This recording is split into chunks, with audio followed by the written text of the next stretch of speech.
ہر چیز کا ایک اسلوب ہوتا ہے، ایک طریقہ ہوتا ہے.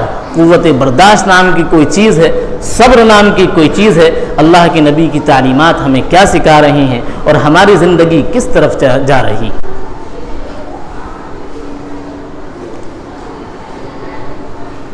آج تو مسلمانوں کی اکثریت کو ایسا دیکھا جاتا ہے کہ مسلمان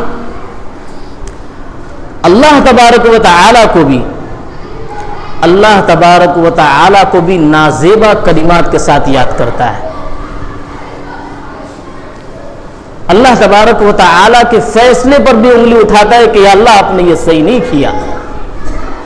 ہمارے گھر میں 23 سال کا لڑکا ہے، ہمارے دماغ میں یہ ہے کہ یہ جو ہے 50 سال کا ہوگا، 60 سال کا ہوگا، 70 سال کا ہوگا، بوڑھا ہوگا، پھر اس کا انتقال ہوگا. لیکن اللہ نے اس کی تقدیر میں لکھا تھا کہ یہ 23 سال سے زیادہ زندگی نہیں گزارے گا. اللہ نے اس کو اپنے پاس بلا لیا. اللہ نے اس کو جو ہی اپنے پاس بلایا، گھر میں ہنگامہ کھڑا ہو گیا. ہر ایک کی زبان پر اللہ کے لیے شکوہ ہے، ہر ایک کی زبان پر اللہ کے لیے شکایتیں ہیں. ہر ایک اللہ کو برا بھلا کہہ رہا ہے کہ اللہ آپ نے صحیح نہیں کیا، کہ اللہ ہم نے کیا قصور کیا تھا کہ ہمارے بیٹے کو آپ نے بلا لیا. یہ ہمارا حال ہے. اللہ تبارک و تعالیٰ کے کتنے احسانات ہیں. دنیاوی معاملات میں ہم دیکھتے ہیں کہ ذرا بھی کوئی احسان ہمارے اوپر کر دیتا ہے تو ہم زندگی بھر غلامی اس کے نام لکھ دیتے ہیں. برا وقت چل رہا ہے، کوئی ہمارے ساتھ کھڑا ہو گیا، اس کے احسان کو ہم زندگی بھر یاد رکھتے ہیں کہ بھائی برا وقت ہمارا چل رہا تھا، فلاں نے جو ہے برے وقت میں ہمارا ساتھ دیا، زندگی بھر اس کا ساتھ دینا ہے. یعنی دنیاوی معاملات میں ایک انسان اگر چھوٹا سا احسان بھی ہمارے اوپر کر دیتا ہے، اس چھوٹے احسان کے صدقے، اس چھوٹے احسان پر بھی ہم اپنی پوری زندگی اس کی غلامی لکھ دیتے ہیں کہ ہر حال میں ہم کسی کے لیے کھڑے ہوں کہ نہ ہوں، ہمیں اس کے لیے ہمیشہ کھڑے رہنا ہے. کیوں؟ کیونکہ برے وقت میں یہ ہمارا ساتھ دیا تھا. آپ بھول گئے اللہ تبارک و تعالیٰ نے کتنے احسانات اپنے بندوں پر کیے، کتنے انعامات اللہ تبارک و تعالیٰ نے اپنے بندوں پر کیے. اللہ قرآن کریم میں جگہ جگہ فرماتا ہے وَإِن تَعُدُّوا نِعْمَةَ اللَّهِ لَا تُحْصُوهَا، کہ اگر تم میری نعمتوں کو گننے کے لیے بیٹھو گے، رات کی تاریکی میں اگر انسان آسمان پر ستاروں کو گننے بیٹھے تو خدا کی قسم ایک حد تک وہ گن سکتا ہے، لیکن اگر وہ اللہ کی نعمتوں کو گننے کے لیے بیٹھ جائے تو وہ اللہ کی نعمتوں کو گن نہیں سکتا. اللہ کی ایسی نعمتیں ہیں. اللہ تبارک و تعالی ہم سے اتنی محبت کرتا ہے، بدلے میں ہم اللہ کو کیسی محبت دے رہے ہیں. بدلے میں ہمارے لیے اللہ کی کوئی محبت نہیں ہے. ایک حدیث میں آتا ہے کہ کل قیامت کے دن اللہ کی محبت کو آپ پہچانیے کہ ہماری محبت کیا ہے، ہم اللہ کے لیے کیا کر رہے ہیں اور اللہ ہمیں کیا کر رہا ہے. کل قیامت کے دن اللہ تبارک و تعالی دو شخص کو بلائیں گے اور ان دونوں کے بارے میں یہ فیصلہ کر دیا جائے گا کہ تم دونوں کا ٹھکانہ جہنم ہے، جاؤ تم دونوں کے دونوں جہنم میں جاؤ. ان میں سے ایک بہت تیزی سے جہنم کی طرف جا رہا ہوگا اور دوسرا شخص تھوڑا دھیرے دھیرے جا رہا ہوگا.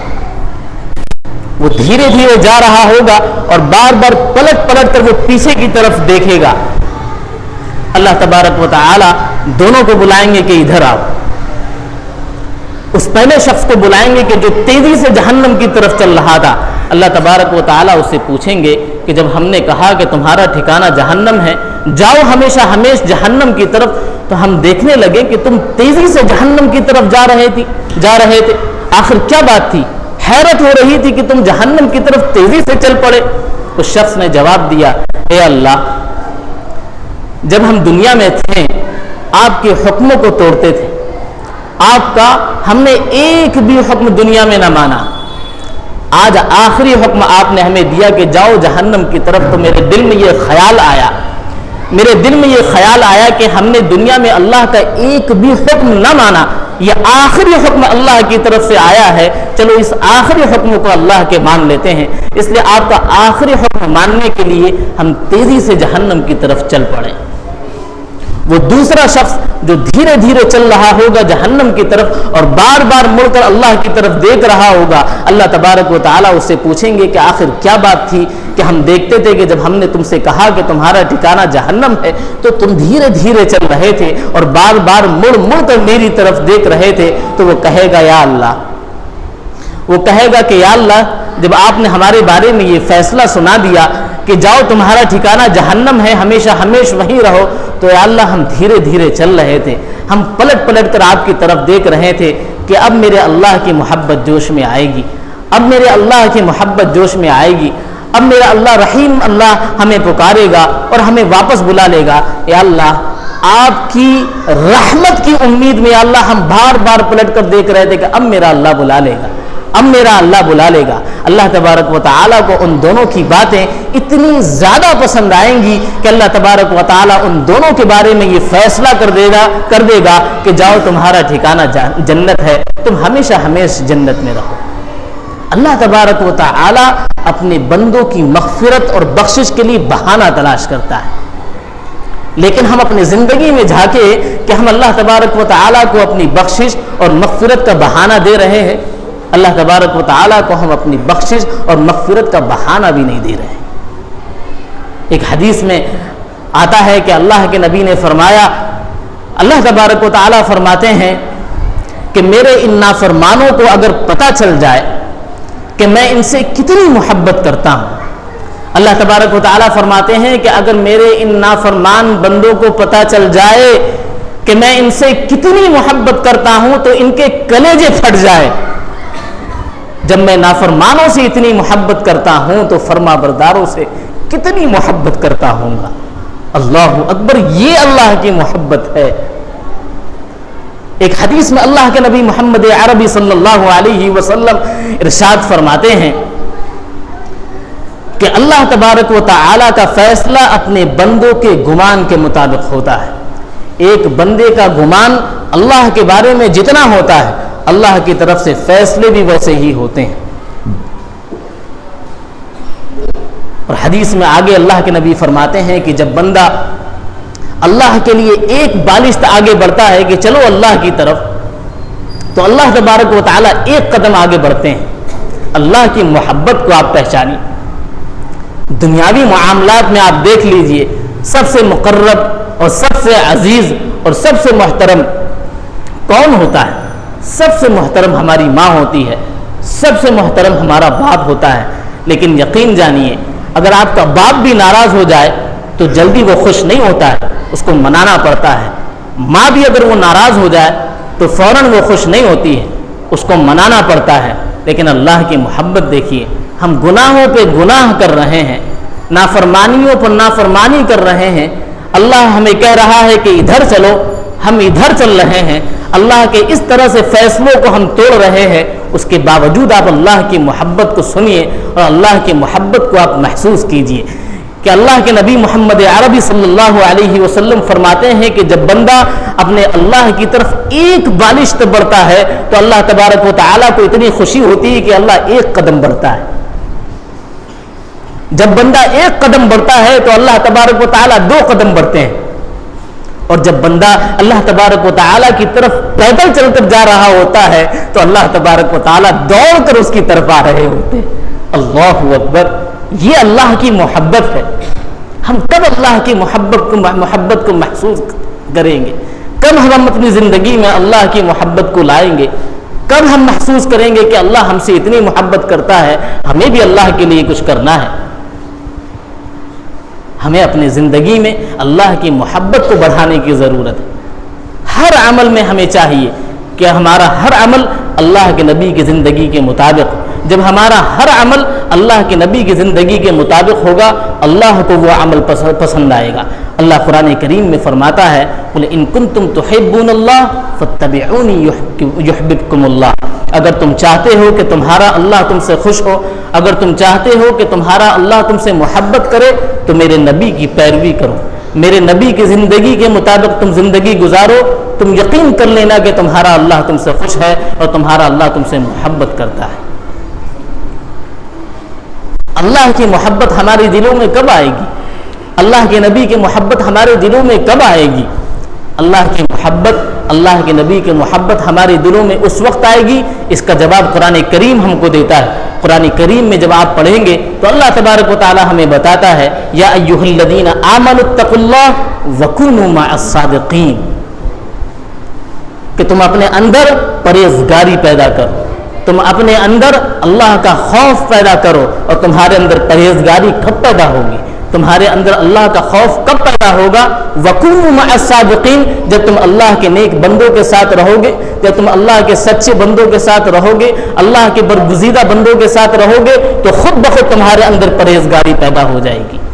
صحابہ کرام کی زندگی کو ہم نے نہیں دیکھا، صحابہ کرام کو جو مقام ملا وہ کیوں ملا؟ کیونکہ ان کو اللہ کے نبی کی صحبت حاصل تھی۔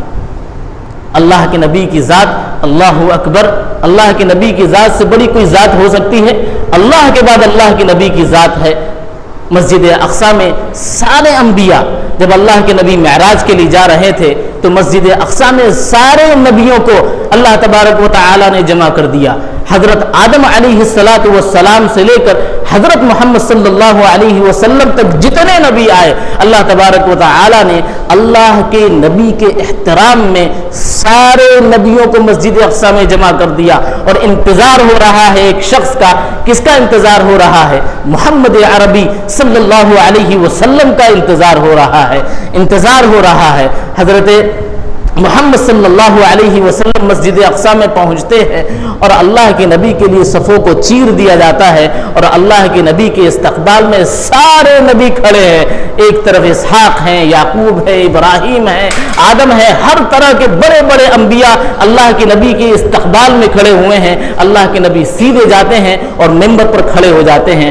اسی وقت اللہ کے نبی کو امام الانبیاء کا لقب ملا کہ ہمارے نبی یہ نبیوں کے امام ہیں۔ وہ مقام تھا، خدا کی قسم اللہ کے نبی کو اس دنیا میں اگر بھیجنا نہ ہوتا تو اللہ تبارک و تعالی اس دنیا کو نہ بناتا۔ اللہ تبارک و تعالی اس دنیا کو نہ بناتا اگر محمد عربی کو اس دنیا میں نہ بھیجنا ہوتا۔ لیکن وہ نبی جس سے اللہ اتنی محبت کرتا ہے، ان کے بارے میں آتا ہے، آپ دیکھیے ان کے بارے میں آتا ہے، حضرت عائشہ صدیقہ رضی اللہ تعالیٰ عنہ بیان کرتی کہ ایک مرتبہ رات کے اندھیرے میں، رات کی تاریکی میں اللہ کے نبی محمد صلی اللہ علیہ وسلم سجدے میں ہیں اور رو رہے ہیں، زاروں قطار رو رہے ہیں۔